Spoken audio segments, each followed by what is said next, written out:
Hello all, my name is John, and you're watching Tattuner, the channel where we explore art, music, and the creative process. Today on Tattuner, I'm going to present to you a video of myself getting ready to tune my piano. My beloved Elsa is her name.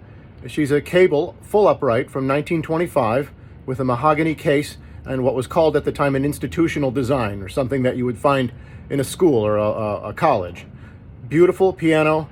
I love Elsa as much as any other I have ever loved in my life. She is amazing. Wow. Anyway, enough about her for now.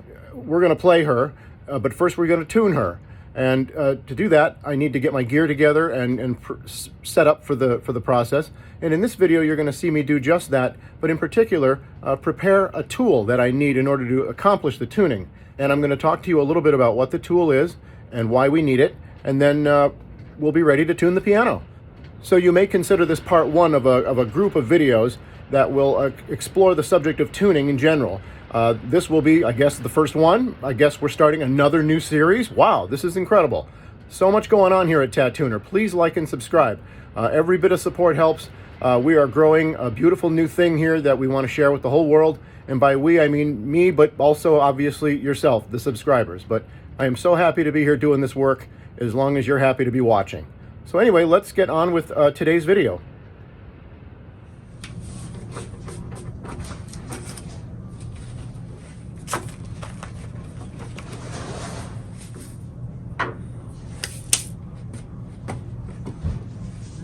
Look at that.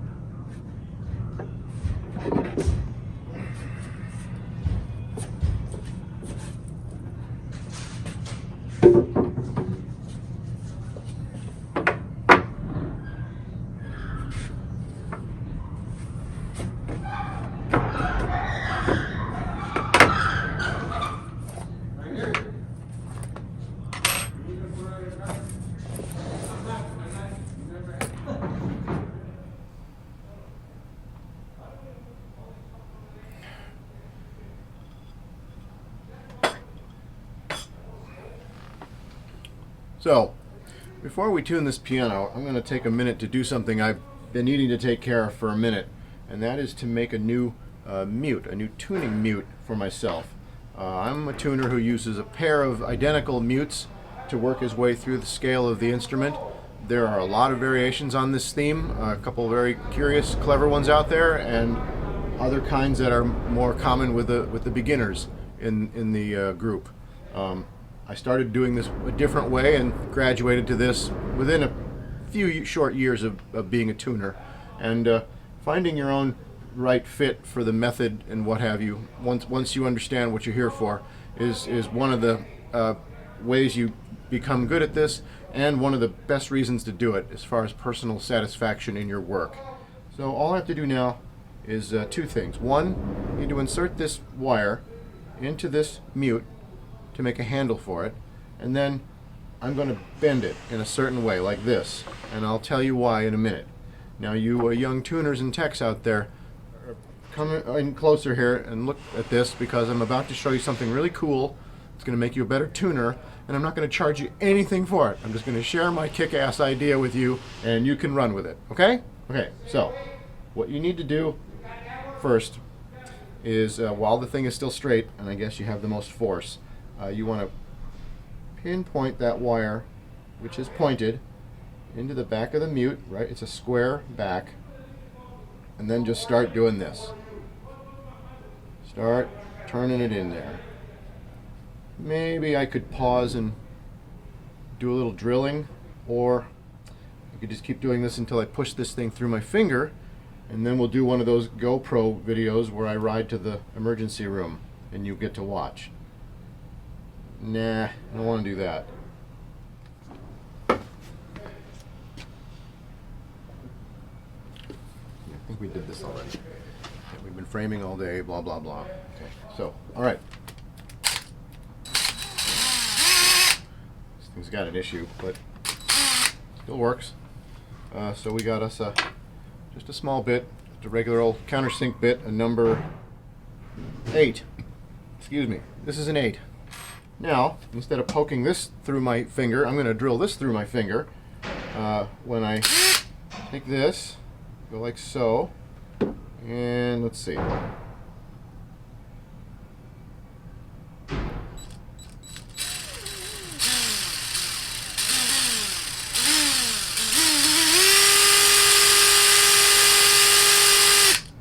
Yeah. Yeah, I'm gonna get hurt.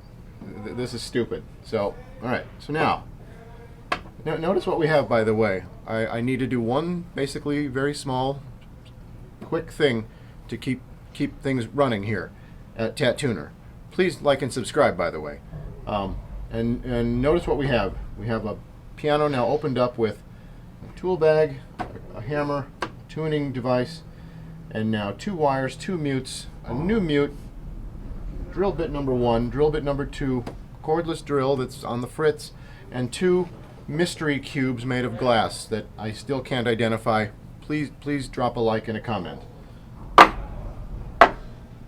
But this is what happens, at least around here. Got a job, there's a right way and a wrong way.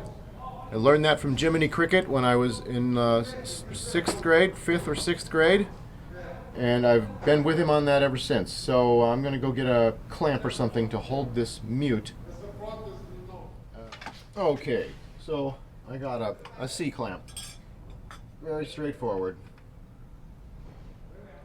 Okay, so instead of my fingers, how about this? This, I guess. And then clamp it down a bit. Now, of course, it's rubber and not wood, so I'm compressing it mighty quick. I'm sure not too much tension, just enough. There we go.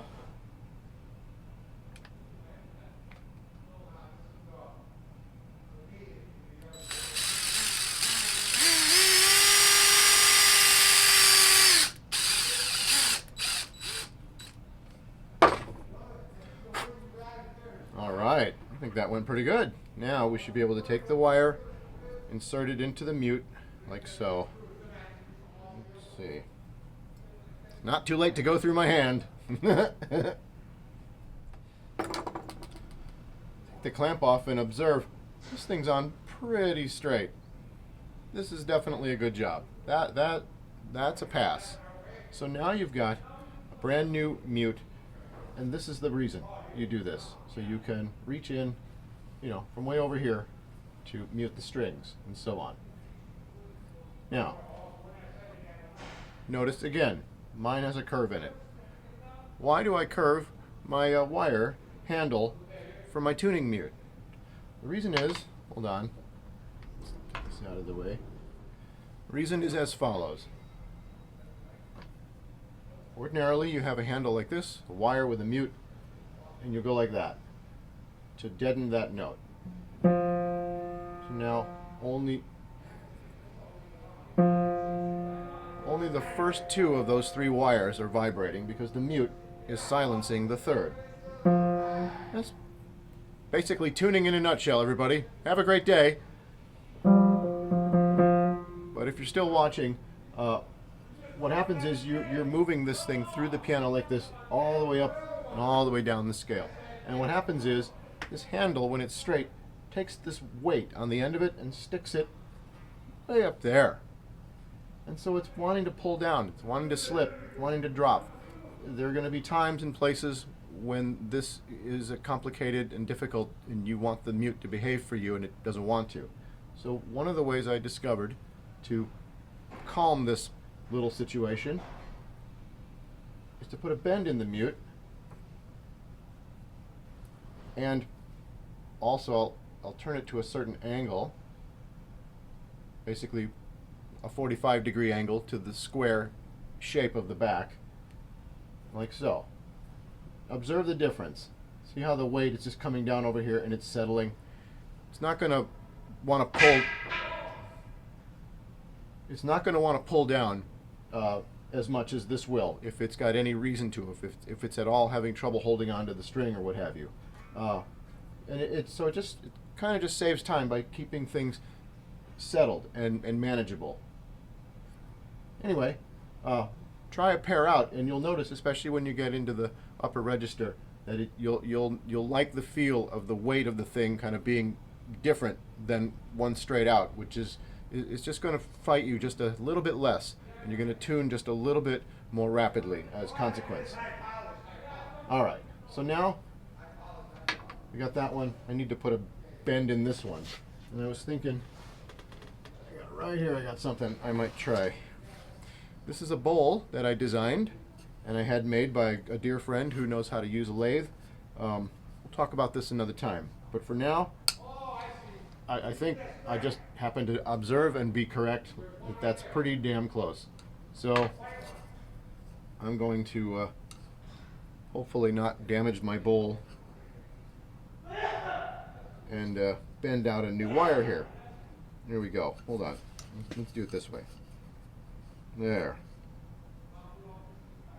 All right, here goes nothing.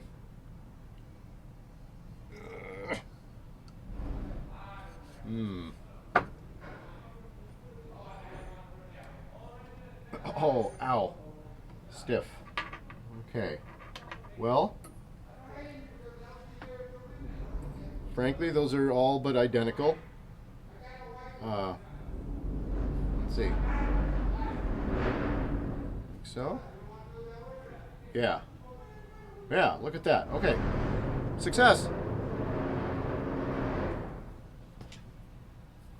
New mutes, new tuning mutes are on deck here. So now, let's see.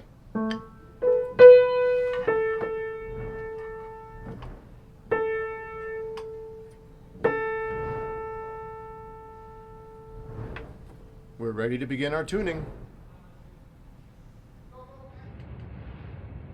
Well, all right. That went pretty good, I think. I think both the preparation for the tuning and the video itself came out pretty well. I gotta be honest, when I first watched it, I wasn't sure it was gonna work. I thought there was something a little tiresome about it. But I gave it some time, I put it aside for a few days, and as things often happen with art, your ideas can find a kind of way of leavening or ripening or growing in some positive way while they're lying without your attention. But when you go back to it, you have something rich and wonderful waiting for you. So that is what I think of this video. I hope you feel the same way. Let me add also how much I enjoyed sharing the technique of modifying my mutes to make my tuning more efficient with my ostensible colleagues in the audience, as well as everyone else watching who's curious about the subject. A real pleasure on that one. Look for more of that kind of stuff for sure here on Tattuner. Okay, my friends, let me wrap this up with my great thanks to all of you for watching. I do hope you'll be back for the next video in our, again, another brand new series here on Tattuner called Tuning Elsa, where we will explore the subject of piano tuning in general, but my beloved Elsa in particular. Until then, I want to thank you all once more for watching. My name is John, and this is Tattuner, the channel where we explore art, music, and the creative process. Until our next meeting, be well.